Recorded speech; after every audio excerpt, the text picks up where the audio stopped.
Volvemos al mito de Don Juan, un mito que nunca se acaba, que traspasa fronteras. Xavier Alberti ha hecho un nuevo montaje del Burlador de Sevilla con la Compañía Nacional de Teatro Clásico. Bienvenido a Telón y Cuenta Nueva y gracias por estar hoy con nosotros. Al contrario, gracias a vosotros por vuestro interés. Esta temporada estamos planteando a nuestros invitados comenzar con una reflexión y es: ¿qué crees que define el teatro del siglo XXI, el teatro contemporáneo, el que se está haciendo ahora? Pues lo mismo que lo ha definido a lo largo de toda su historia. El teatro básicamente es un espacio para que nos reencontremos y sintamos que tenemos una argamasa cultural que nos hace sentir miembros de una colectividad. Y eso no quiere decir que esa colectividad sea la de la gente que piensa lo mismo, o que vota lo mismo, o que viste de un color determinado. La maravilla de la cultura, y en especial la cultura escénica que nos reúne en un templo laico como es un teatro, nos permite la posibilidad de sentirnos miembros de una colectividad, de una comunidad. Y eso, si además está acentuado por un elemento patrimonial, nos permite realmente agruparnos las gentes de todas las edades, de todas las generaciones y con visiones y obviedades de tipo ideológico de todo tipo. Y por tanto creo que el teatro sigue de una forma única en nuestro mundo cumpliendo esa misión, hacernos y permitirnos ser y sentirnos miembros de algo colectivo, de algo común. Bueno, precisamente gran parte de esa argamasa son los textos clásicos y uno de ellos es el que hoy nos lleva hasta ti, ¿no? El Burlador de Sevilla. La verdad es que lo primero que uno piensa es que Don Juan es un personaje que de hecho no solo es icónico, sino que es mítico, es un mito, ¿no? Y al final ha llegado hasta el siglo XXI casi de forma intacta a nivel, bueno, solo no a nivel nacional, sino también en Europa, ese mito que ha trasladado y ha traspasado fronteras. Cuando te planteaste hacer este montaje, ¿qué pensaste que tenía que estar sí o sí? ¿Cuáles eran las bases iniciales fundamentales y que iban a estar? Pues la verdad es que lo primero que te planteas es que esté el texto original. Desde este Burlador de Sevilla atribuido a Tirso, dicen los estudiosos que hay alrededor de 3.000 obras que están siguiendo la reescritura de las peripecias de este personaje. 3.000 son muchos, por tanto realmente hemos construido un mito universal. ¿Qué hay dentro de este mito? Muchas cosas, y no tiene nada que ver lo que encontramos en Zorrilla, que lo que encontramos en Mozart, o lo encontramos en Liszt, o en Lord Byron, etcétera, etcétera, etcétera. Lo que sí encontramos siempre es un origen de algo que es muy complejo, y esa complejidad, cuando más la intentas servir desde el texto original, te das cuenta de que es más profundamente moderna y contemporánea. ¿De qué nos habla hoy el Burlador de Sevilla? Pues nos habla precisamente de una sociedad que sigue usando aspectos esenciales del comportamiento humano, especialmente la sexualidad humana, para constreñirnos, para manipularnos, para ofrecernos unos pactos morales que a veces están muy lejos de nuestras voluntades y vocaciones éticas. ¿Qué es el burlador? El burlador es alguien que sabe perfectamente que una de las líneas de flotación de su sociedad, en este caso el principio del siglo XVII, se podía atacar dentro de unos parámetros de protección de los elementos que permitían a una parte de la sociedad, la parte alta, la parte noble, vivir a cuestas de otra parte infinitamente más grande. Y eso se garantizaba a través de lo que llamaban la pureza de la sangre. Los casamientos, el cuerpo femenino, el deseo sexual femenino estaba supeditado al comercio de los intereses de unas familias que casaban a sus hijas con aquellas personas que les garantizaban un nivel de control político y económico determinado.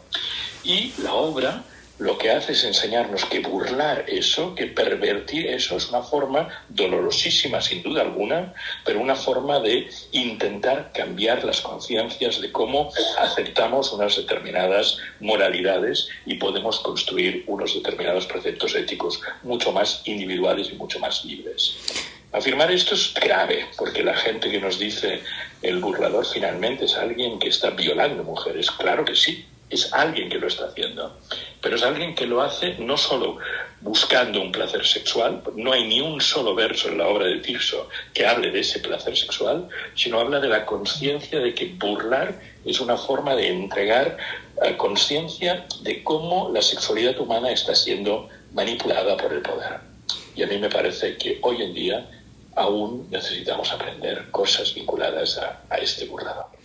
Sí, porque al final este Don Juan es un hombre que se muestra en cierta forma casi perplejo por estas reglas que han escrito los seres humanos y a la vez las reglas del Dios que ha creado el ser humano a su propia medida, ¿no? Sí, es un hombre reflexivo me gusta que duda. afirmar que realmente Tirso anticipa a Nietzsche cuando dice que Dios ha muerto. En el final del burlador, cuando él pide un sacerdote para confesar sus pecados, la estatua del comendador se lo niega. Por tanto, está negando el principio básico de cómo entendemos la religión cristiana. Hay algo en este burlador que incluso nos obliga a replantearnos qué es Dios para nuestra sociedad y qué era Dios para la sociedad del siglo XVII. Las cosas han cambiado mucho, pero uno no puede hacer el burlador sin preguntarse realmente si cree o no cree en fantasmas. Y yo no creo en fantasmas. Por tanto, no le voy a pedir a la estatua del comendador que sea un enviado mágico de Dios para vengar algo que Dios tiene 1000 otros mecanismos para poder hacer. Detrás de la figura del comendador, detrás hay una enorme entelequia de posibilidades de proyección vinculadas al control del poder político, sobre todo, y las figuras humanas, y especialmente aquellas que se atreven a ser un poco disidentes. Al final, mencionabas hace un momento la relación de Don Juan con las mujeres y es verdad que de alguna forma son utilizadas y también es su forma de descubrir casi su deseo y también nos lleva a esa conclusión de si el sexo al final es liberador y a la vez también es transgresor. Sin duda. Fíjate que Don Juan no viola mujeres. Don Juan viola himenes, que es un poco distinto, ¿no? Él viola mujeres que son aparentemente vírgenes y que desde esa virginidad lo que hacen es garantizar los intereses económicos del comercio a través de las bodas de sus clases sociales respectivas. La obra empieza con 4 mujeres que van a casarse y termina con esas 4 mujeres casadas con los novios, maridos, prometidos, amantes que tenían al principio. ¿Qué les ha sucedido durante la peripecia de las 3 jornadas de la obra? Les ha sucedido que el fenómeno, el factor Don Juan les ha entregado dolor, pero conciencia también de que ellas estaban siendo utilizadas por una parte de la sociedad. Y por tanto, de una manera u otra, pese a que hay un terrible dolor, pese a que hay una terrible violencia, hay también una posibilidad de liberación. En tu versión del burlador es muy llamativa la forma en la que se dice el verso, de forma muy natural. ¿Y qué falta hace eso, ¿no? Hacer del verso algo cercano y natural y orgánico. A mí me gusta mucho cómo suenan nuestros versos. Tengo una compañía extraordinaria. Eso es gracias a que Luis Omar, el director artístico de la Compañía Nacional de Teatro Clásico, ha hecho una operación que me parece paradigmática, que es recuperar una parte muy importante de la gente que ha ido pasando por las diversas promociones de la joven compañía. Y por tanto no era simplemente hacer una formación y luego olvidarte, sino recuperarlas y poder sentir que en este momento hay un elenco que técnicamente es impecable, que dice en el verso de una forma admirable, con todos los respetos técnicos, pero sin esa artificiosidad que a veces el verso conlleva cuando marcas en exceso las pausas versales, etcétera, etcétera, etcétera. Conseguimos con eso que el verso esté ahí, que su musicalidad esté ahí, pero al mismo tiempo el sentido profundo de la verdad teatral también se produzca. Bueno, es que verdaderamente asombra mucho la calidad y la juventud del reparto y la intensidad de su interpretación. Son gente maravillosa. No solo los jóvenes, porque también tenemos algunos actores extraordinarios como Arturo Jerejeta o Toni Comas o Rafa Castejón, que aportan una experiencia extraordinaria y que siguen enseñando a sus jóvenes colegas cada día el rigor con el que trabajan. El burlador de Sevilla se ha montado muchas veces, pero supongo que cada vez trata de hacer una mirada nueva y montarlo de cero. Y en este caso es muy interesante el uso de la luz, ¿no? La iluminación gira en torno a diversos grados de azul que dan ese aspecto casi de ensoñación. Sí, tenemos la fortuna de que Juan Gómez Cornejo, que es uno de los mayores iluminadores que hay en la escena mundial en estos momentos, es un excelente amigo, un excelente cómplice y nos ha entregado uno de sus trabajos para mí más emblemáticos.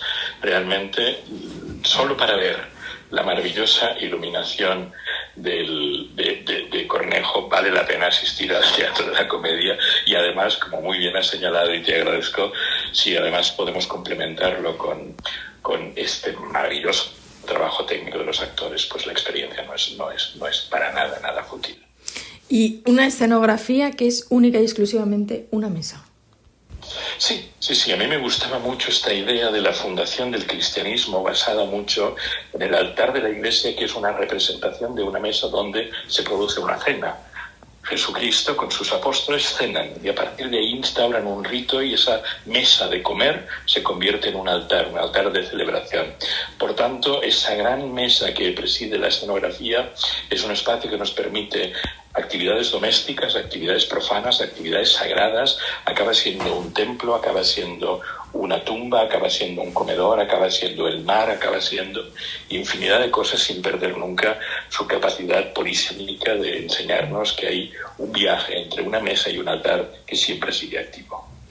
Hablábamos antes de la juventud del elenco y ahora me gustaría trasladarla al patio de butacas. ¿Cómo se puede hacer para que los espectadores jóvenes no se sientan tan lejos como ellos creen de Don Juan, que sientan que verdaderamente les apela y mucho? Pues yo creo que la única forma de hacerlo es hacer Don Juan, no hacer sucedáneos para simplificar o para hacer aparentemente facilitar la comprensión. La obra se entiende y la maravilla del teatro es que la comprensión no pasa por la comprensión estricta de cada una de las palabras. A veces la energía actoral, la energía de la iluminación, la energía de aquello intangible, de vislumbrar aquello invisible hace que tu comprensión de un espectáculo se produzca. Y eso pasa cuando tienes 100 años y cuando tienes 15. Pasa siempre si escuchas. Yo creo que el verso de Tirso es tan absolutamente extraordinario, es tan absolutamente potente, la situación es tan absolutamente extraordinaria y potente, el conflicto que tienen los jóvenes y los adultos con aceptar su sexualidad, aceptar el dolor que muchas veces implica la conciencia del deseo, está ahí. Y por tanto nos afecta absolutamente a todos. Y repito, los clásicos tienen esa maravillosa capacidad de reunir en una misma platea a generaciones muy distintas y hacerles sentir a todos que forman parte de una comunidad. Bueno, hemos llegado hasta ti por El burlador de Sevilla, pero no quiero dejar de lado, espero que hablemos para entonces, pero quiero saber la previa de lo que viene en unos meses. Y es que sobre el papel se plantea una biografía de Valle Inclán escrita por Ramón Gómez de la Serna.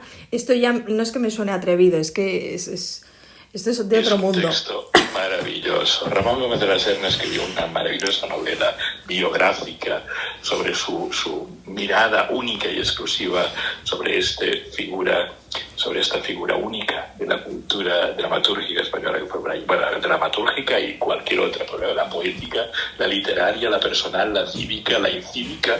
Realmente Valle Inclán es un personaje infinito. La mirada de Gómez de la Serna sobre él no es nada convencional y tengo la suerte de contar con un actorazo como Pedro Casablanca para poder interpretar a este Ramón Gómez de la Serna que visita lo visible, lo invisible, lo fantasmagórico, lo poético, todo lo posible de lo que nos entregó Valle Inclán. Bueno, estaremos ansiosos para ver esa propuesta porque desde luego que no va a ser indiferente. Gracias. Xavier Alberti, gracias por habernos acompañado. Un placer infinito. Gracias.